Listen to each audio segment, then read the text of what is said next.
want to talk now about marriage and divorce in the broader culture, and this is for both therapists and regular folks.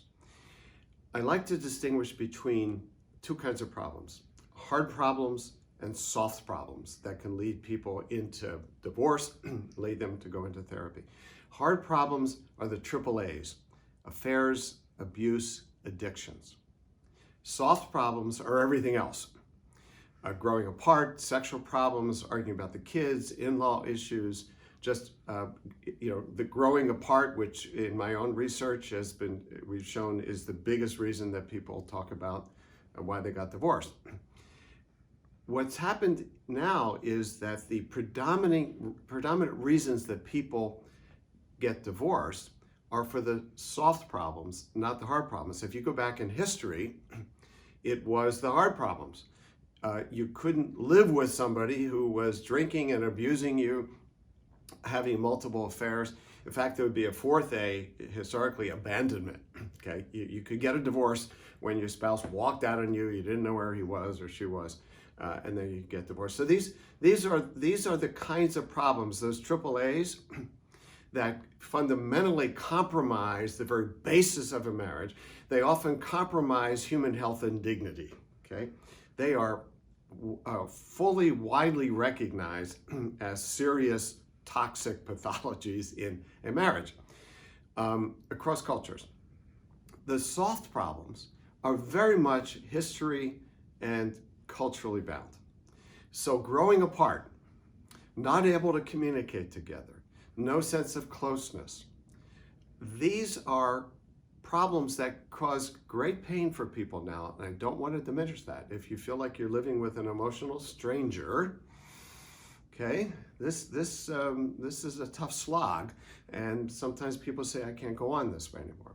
So it's not that they're not painful, but that they are very much related to your culture, your time in history, your expectations.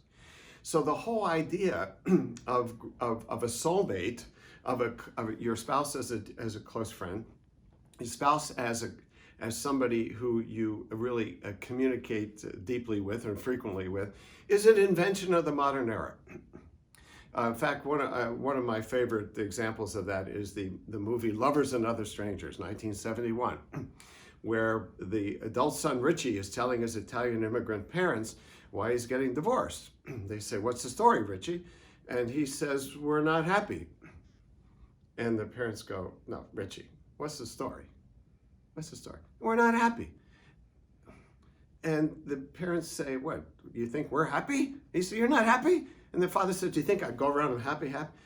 And so they couldn't compute it. They were looking for an affair. They were looking for abuse. They were looking for a hard problem. Now, I'm not saying Richie was wrong to get divorced, but that's an example of how the parents there came from a culture where the marriage was the Rock of Gibraltar, whether you felt close to somebody or not. And there had to be a very serious problem, which I'm saying usually with the triple A's, abuse, affairs, addictions, to blow up that rock. And now the reasons for divorce are mostly the soft reasons. Again, painful, difficult, but they are not in the same category as saying that if I stay, I am fundamentally compromising my human dignity and my health. So it's just important to keep those in mind, because they play out in our culture, they play out in our expectations, they play out in therapy, and more to come on that distinction.